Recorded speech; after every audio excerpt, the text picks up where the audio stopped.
welcome to the Fantasy Crew podcast. My name is Tony. We have Bob here and Sean today. We're going to go over some topics. We're going to go over Cooper Kupp, if he's wide receiver 1, Austin Ekeler, if he should go in the first round, and Miles Sanders, if he should go in the first round. Also, we're going to talk about our the best picks we've ever made and the worst picks we've ever seen. And we're going to start out with the worst picks we've ever seen. So, right off the bat, I'll let Bob go here first. I'll have some. We might have some of the same ones, but I'll let him go first. I'm sure we're going to. Me and Tony are in a league, 2 leagues together, multiple leagues, but 2 specific leagues where I've seen a lot of terrible picks go by. I believe it was 2, maybe 3 years ago, right when Jared McKinnon had gotten hurt. Edelman was suspended for PEDs, as was Mark Ingram. A gentleman in a 1 QB league selected Tom Brady with somewhere between the 2nd or 4th pick. And he bookended back with Edelman, McKinnon, and Ingram. 3 players that they weren't going to play. He's going to miss the first 4 weeks. He could barely put a team out there. Oh, man. He had several other bad picks. Like, he didn't put together a team. He had no studs. With the 4th pick, he managed to get no studs. Yeah, that was a rough. Seeing people draft multiple kickers. I'm not sure what they're doing with that. Multiple defenses as well. Yeah, multiple defenses, multiple kickers, when there's good position players still available. Yeah. Wild league. To their back them up a little bit. They don't really watch sports, so that's the main thing there. They just do it kind of for fun, but that's where I'm going to be picking my picks from too. But go ahead. They both came from the same exact draft, and it was from our league back in 2011, I believe. One guy took Michael Vick first overall, and it was the year after. Yeah, it was the year after. I think it was the year after Michael Vick had that resurrection year with the Eagles. Okay. And he took Michael Vick first overall over Arian Foster, Adrian Peterson, Jamal Charles, Ray Rice, who all came off of like their years. Then same draft, some guy took Mike Wallace 3rd overall. The Yinzer effect. It's in many leagues. It was so bad. It was so bad. Like I can't say anything any better because I took Rashard Mendenhall at 10 and regret it. But you got Yinzer. That's very terrible. It was pretty bad. It hurts me because AB, James Conner, these are all players that I like. They're my 2 favorite players in the NFL, and I never really get them because I'm playing fantasy to win. I like to have players that I root for anyways, but I'm not willing to pay 5th overall for James Conner because some Yinzer decides he's the best player in the NFL. There's I try to avoid purposely Steelers players when I draft. Like I don't like to take Steelers players for that exact reason. So I mostly try to avoid those kind of guys. The Yinzer effect. It does happen in a lot of leagues around us. And mine come. Well, actually, I have 4. So mine is actually the Patriots effect.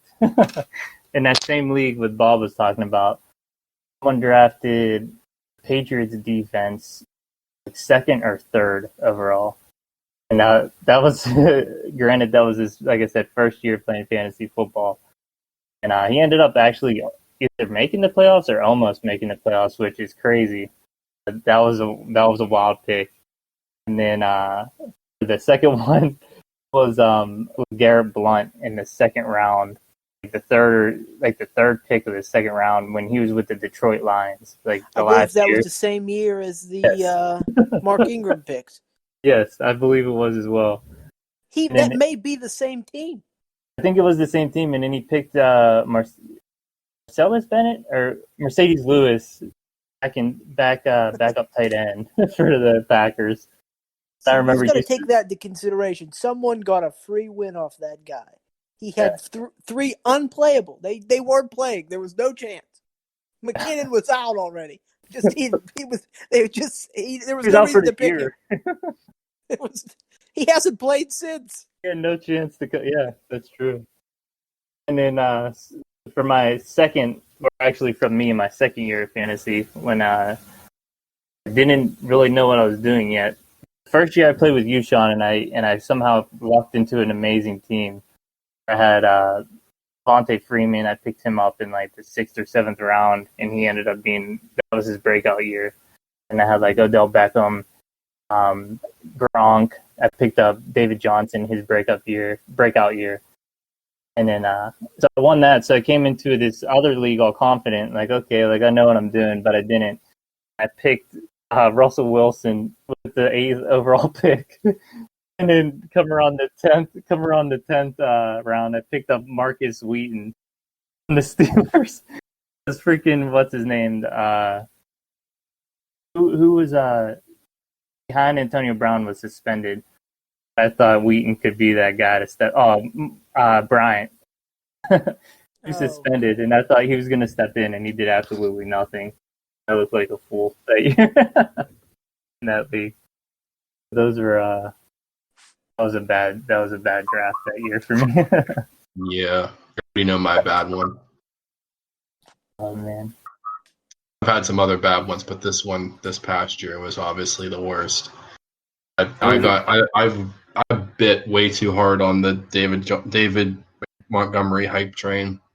in the second round, into it. Yeah, it's not even just the second round, either. A first pick of the second round, so 13th overall. I was so on the hype train. Last year, I would have to say, I mean, I don't know that it was necessarily a bad pick. It could have ended up being a great pick. I took Antonio Brown in the second round. Oh, yeah. I debated between taking Brown or Travis Kelce. I took Brown, and thankfully Kelce was still there because I was picking towards the end. I had like the background picks, but I made it to the championship without my second pick at all, playing just one game. So I did a pretty good job elsewhere, but yeah, it's. I mean, you couldn't have predicted that he would have went off the rails that bad. You would have figured he would have played at some point. Yeah, I took him in quite a few leagues. I picked him. I picked him up and dropped him several times. If he would have played, that would have been a good pick. But he went crazy. I don't think anybody could have predicted how far down Antonio Brown went. Like I think everybody thought he would play again, and everyone knows he's a goofball, but no one thought he was that big of a goofball. Quite honestly, though, me and Sean just drafted a dynasty team together, and I told him I was disappointed we didn't grab Antonio Brown. I still think he'll be a problem wherever if he plays this year. Yeah, I didn't even think about it till somebody drafted him. They drafted him literally in the very last round, so that could end up paying really big dividends if he plays at all ever in his career.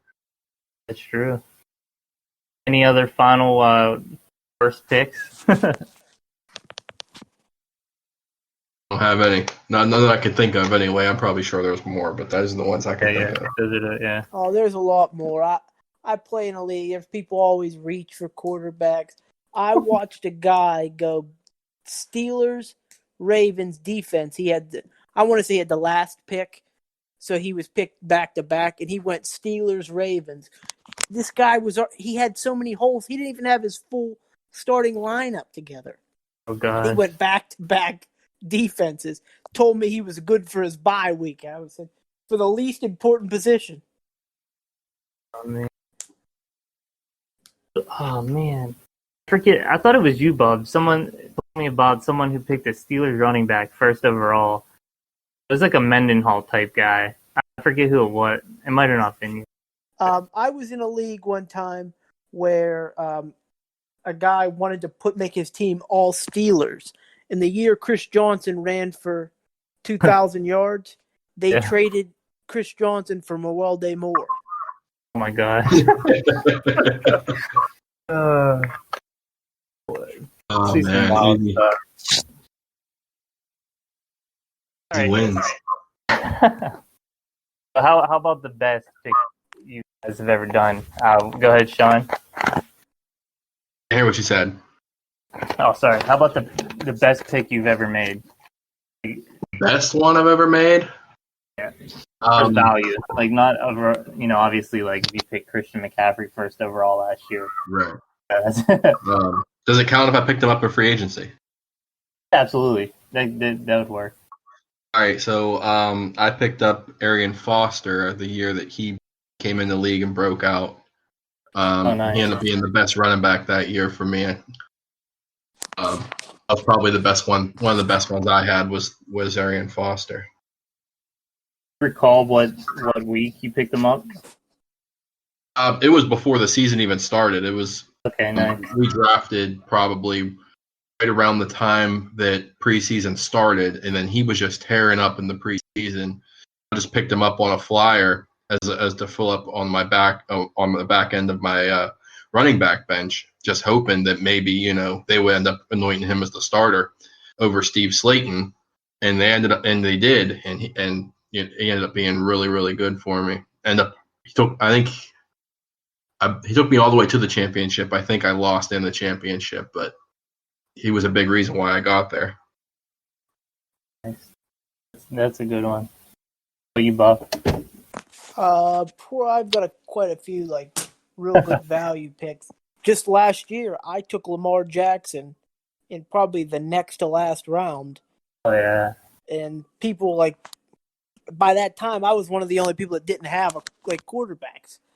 I always wait for quarterbacks, and I ended up getting Lamar Jackson. Tragically, I forgot to put him in week 1, but it cost you the playoffs. Cost me the playoffs. It was an error on my own part. I thought I put him in. Another good pick in my 1K auction league, Patriots defense last year. I was the last person to take a defense. Ended up with number 1 defense. In a few years prior in that league, I got Michael Thomas his rookie year for $1, which in that league you spend one less. Like if you bid $3, they only take $2 out of your budget and so on. So you can have unlimited $1 picks. I got Michael Thomas for $1. That's awesome. Probably some of my top picks. I've had a lot of good free agent pickups like David Johnson, Sean Moreno. I picked him up right before the game, the year they won the Super Bowl. The year they went to the Super Bowl, not the year they won, but that first year with Peyton Manning, and he blew up. Rode him all the way to ship.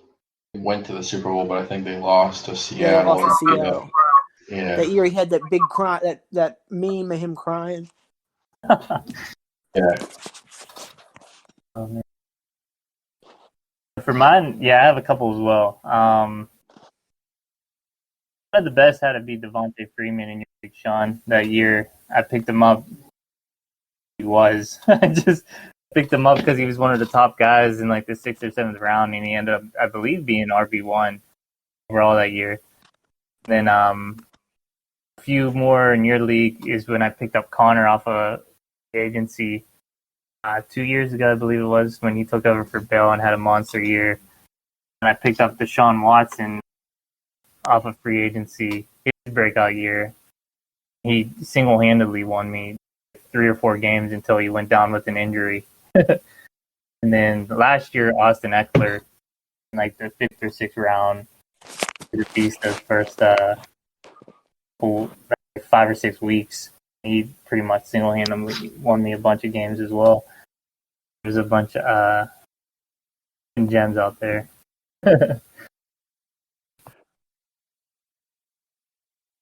Any other final picks from you guys? Yeah, that's all that's really coming to mind right now. Yeah, I can't think of any other ones. I'm throwing the David Montgomery. Good pick. If only. Even if he did pan out in the 2nd round, it still wouldn't necessarily been a great pick. I don't blame you though, because you said, the hype train. I've really followed. real sucked into that. I was reading a bunch of stuff and I was listening to all the metrics and stuff on him and how he was gonna do this and that, and I knew he wouldn't be there in the 4th round when I came back to pick again, and I was like, he would be a good RB2, so I took him, and probably one of the worst mistakes I made. Probably cost me a shot at the playoffs because my running backs were so bad. I was basically scrounging for players all year. That's a case of over studying. Yeah, that's exactly what it was. I've noticed that the 2 years, these past 2 years that I've played, since I've started doing Dynasty and doing a lot of work in Dynasty, I've been using that, and it's been translating to how I think in my other leagues, and I think that's messing me up a little bit. I got to be careful of that. All right, so now for the 3 players over real quick. I picked these 3 players because there's kind of controversy around them. Some people were real high on them. Some people were like rounds below. I want to get your take on them. First one we'll do is Cooper Kupp. Let me give you the pros of Cooper Kupp. Ended up finishing the season wide receiver 4 behind Thomas, Godwin, and Jones. Also, he scored over 25 PPR points 4 times in the first half. One game at 35 points. Cons are at 5 games under 12 PPR points. Scored only over 20 once in the second half of the season, so he really burnt out. The question is, would you be comfortable with having him as a wide receiver 1 in your team this year? Now we'll go ahead with Bob first on this one. Well, I mean, it depends the situation. What did I pick before? Yeah. Did I load up on running backs and then I have Cooper Kupp as my number 1? Then yes, I'm comfortable. But I'm not comfortable telling you that I'd take him in the 2nd round. I'd like to have taken maybe 2 stud running backs, got a good tight end, then maybe take Cooper Kupp. But I'm not going to say like, okay, there's top tier running backs or maybe Travis Kelce on the board, and I'm going to take Cooper Kupp. No. Okay, so you would like him in the 3rd or 4th. You always find receivers. That's where people break out the most. It's true, especially this year. There's a ton of potential even in the late rounds. The receiver, running back's a little thin in the late rounds, unless you get like one of those Kamara types, just break out. All the rookie running backs are going fairly early, 5 or 6, about around 5 or 6. But wide receiver, you got some depth. What you, Sean? I agree with Bob. If I had him as my number 1 receiver, sure, I'd be happy with that. But if I have to spend a 2nd round pick to get him, I'm looking somewhere else. There's guys later on that I like DJ Chark, that I'd rather have. Maybe even somebody like Tyler Lockett, but I'm not going to spend up that high of a pick when there's guys with some high upside I can get a little bit later and be just as happy with. Especially, I think receivers are deep enough this year where I can look other places. You would take Chark for the upside over Kupp. You would leave Kupp on the board knowing Chark might be there later. Yeah. No, I would take Kupp over Chark, but I would take the upside of having Chark later on in the draft than I would otherwise. So what's ideal for you guys? Like round 3 or 4 on Kupp? Probably. Depends on the league. It depends what goes on. Yeah, I would agree with that. I would say late 3, maybe 4. I would consider him. I wouldn't take him in the 2nd round. There's no way. I just think we've seen his ceiling. We've seen what Cooper Kupp can do. And now I think he can still put up similar numbers to that again this year. But I would rather take my chances elsewhere and spend a 2nd round pick on him. Yeah, that's interesting. I agree. I would probably say 3rd round. Me, I'm high on him just because the targets. Look at the targets, he gets between like 10 and 15, which is nuts. But I agree. I think we might have saw the ceiling last year. It would just be like a it's like a solid PPR guy, one of those guys that gives you, like, you know what you're going to get from him. And like, like an Edelman or whatnot, maybe a little, not as longevity as Edelman has had, but he doesn't have the upside of some of the younger guys, like you said, really into superstars. I think I would be happy with him as a wide receiver one, as long as I had two solid running backs in the first 2 rounds or whatnot, like you guys said.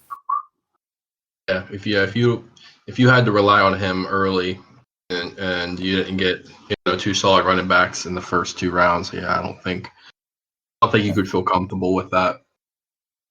Yeah. This is just an interesting take because I like Kupp a lot, but seeing him as my wide receiver one, I was like, oh man, like he's just not that sure shot top tier guy, but he's be real productive. Yeah, I mean, you look at him and you think that he's probably Jared Goff's number 1 target, so right. He's going to come with those numbers. Based off of how poorly Goff played last year, are they going to tone back their offense and use more of a 2-back set, run the ball a lot more, or is his numbers going to come down a little bit? Those are just some things that I would definitely think about with drafting him that high. If I wanted somebody that high, I want somebody that's going to be more of like a high target guy. Right. That's what the guys from the CBS podcast brought up, that McVay kind of always changes the offense, and by the end of the year last year, they're involving the tight ends more.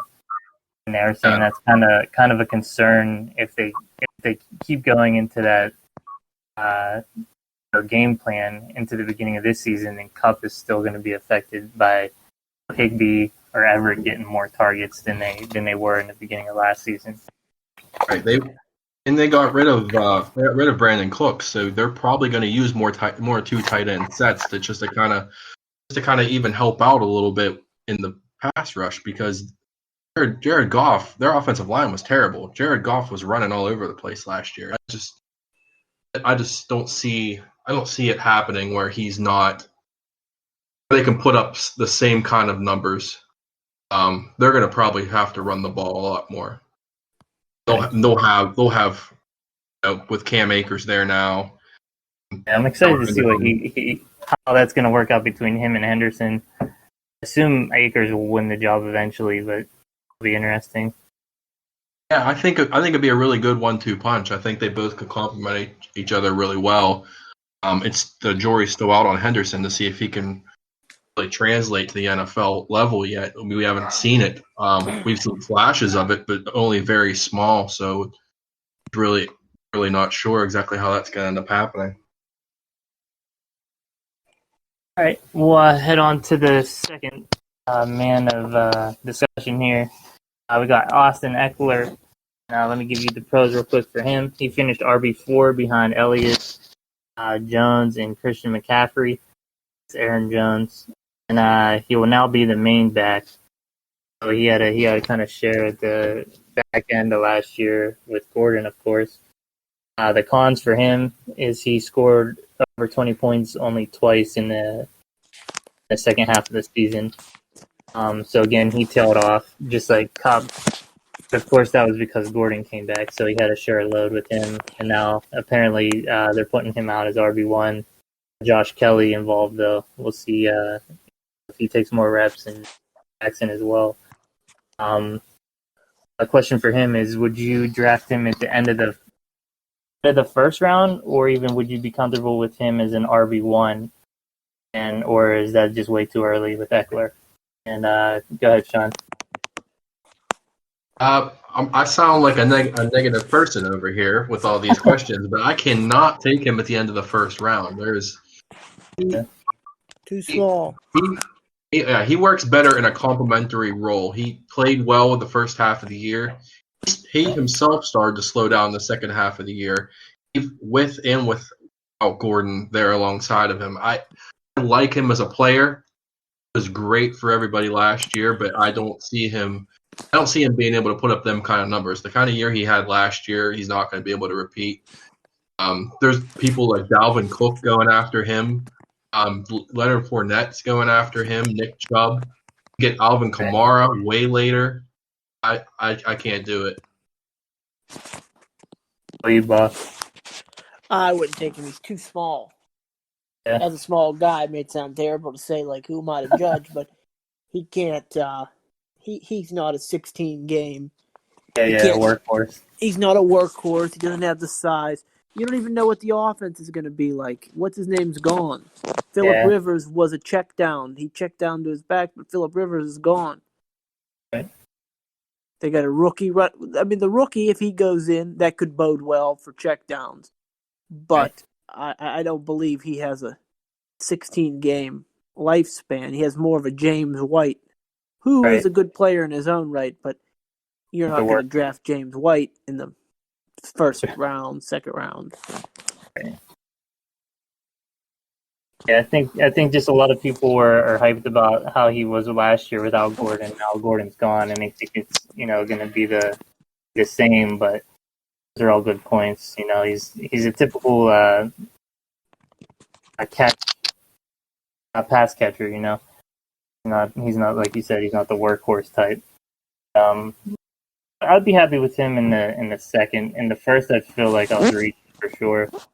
I'd be happy to get him in the second personally, just as the PPR, because Tyrod checks down a lot too. He's not quite. I don't think he's quite as proficient as Rivers was.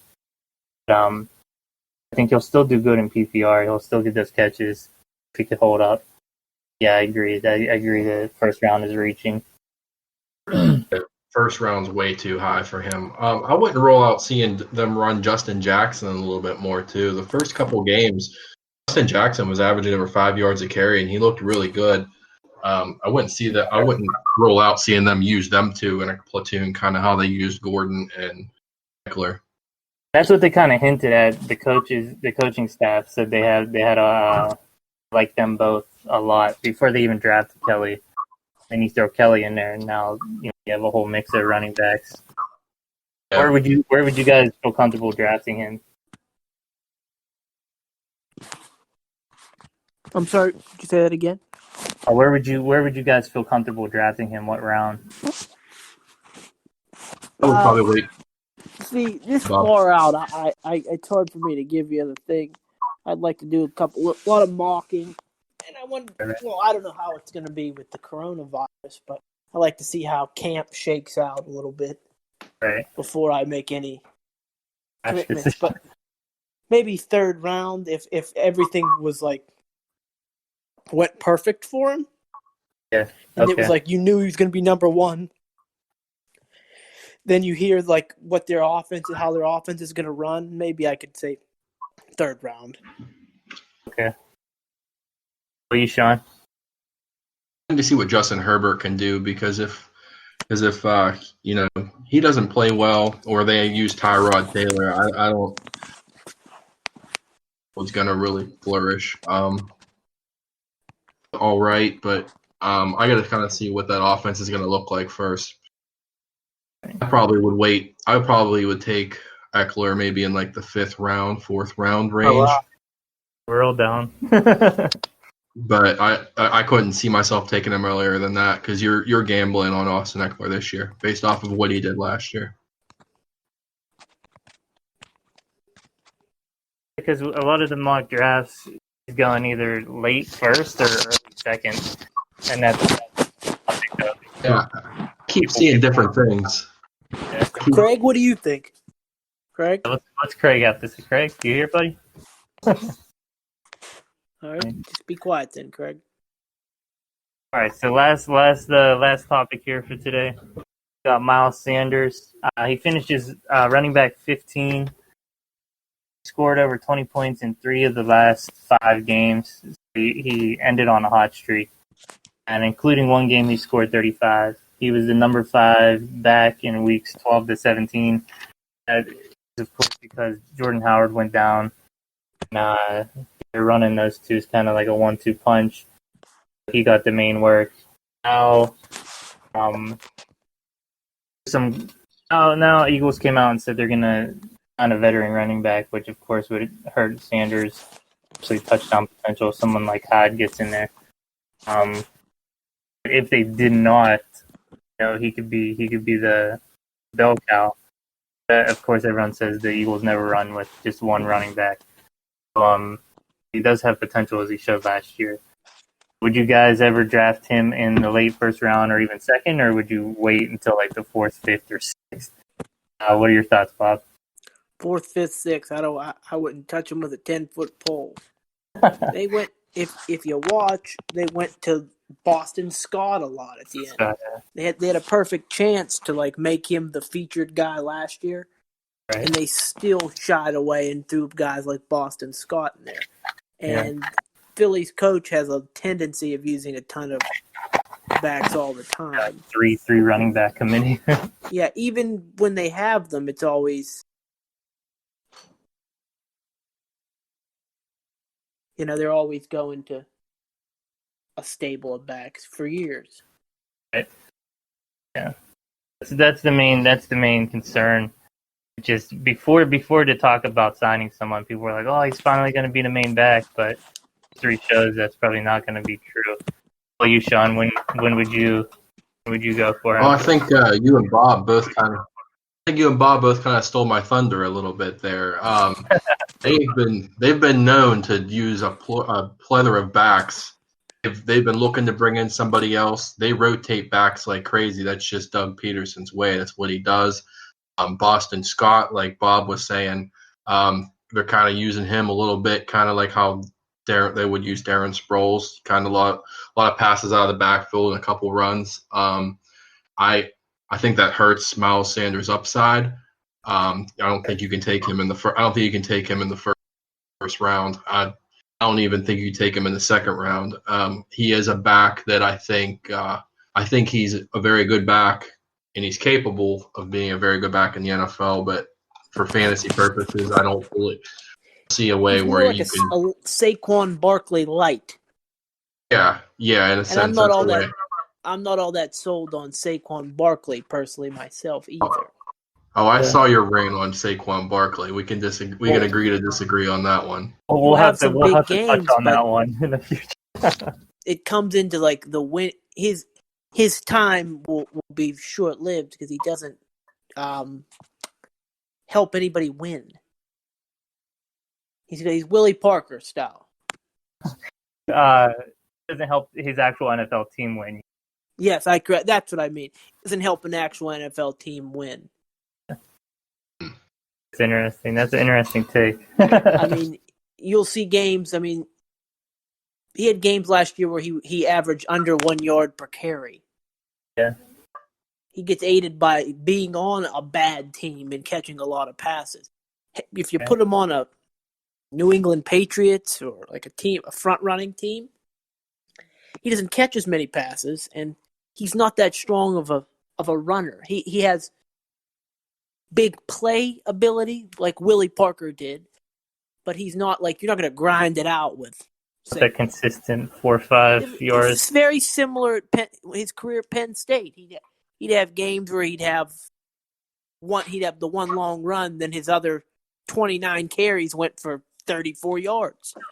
I think the biggest problem with Saquon is he tries to hit the home run on every play. And the fact that he does that, he runs so much side to side, it hurts him a lot, especially in the NFL with the speed of a lot of defensive players.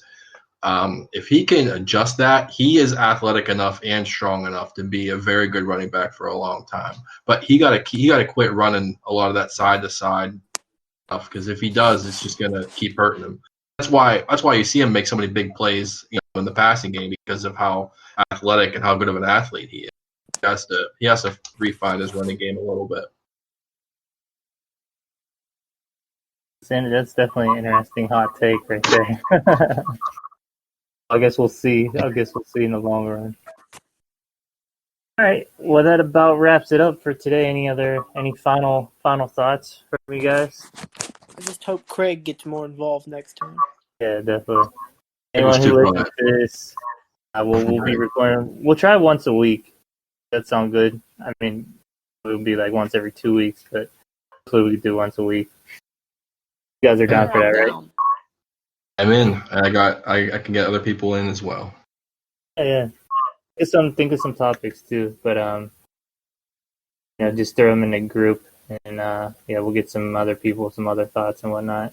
Get going. Million Zach Kessler. Yeah, Bernie Moon. Sounds like a All right. plan to me. Yeah. Thank you for ever listened, and thanks guys for joining in. It was fun. I'll get it edited and posted in probably a couple days, a day or two. Can't wait till next time.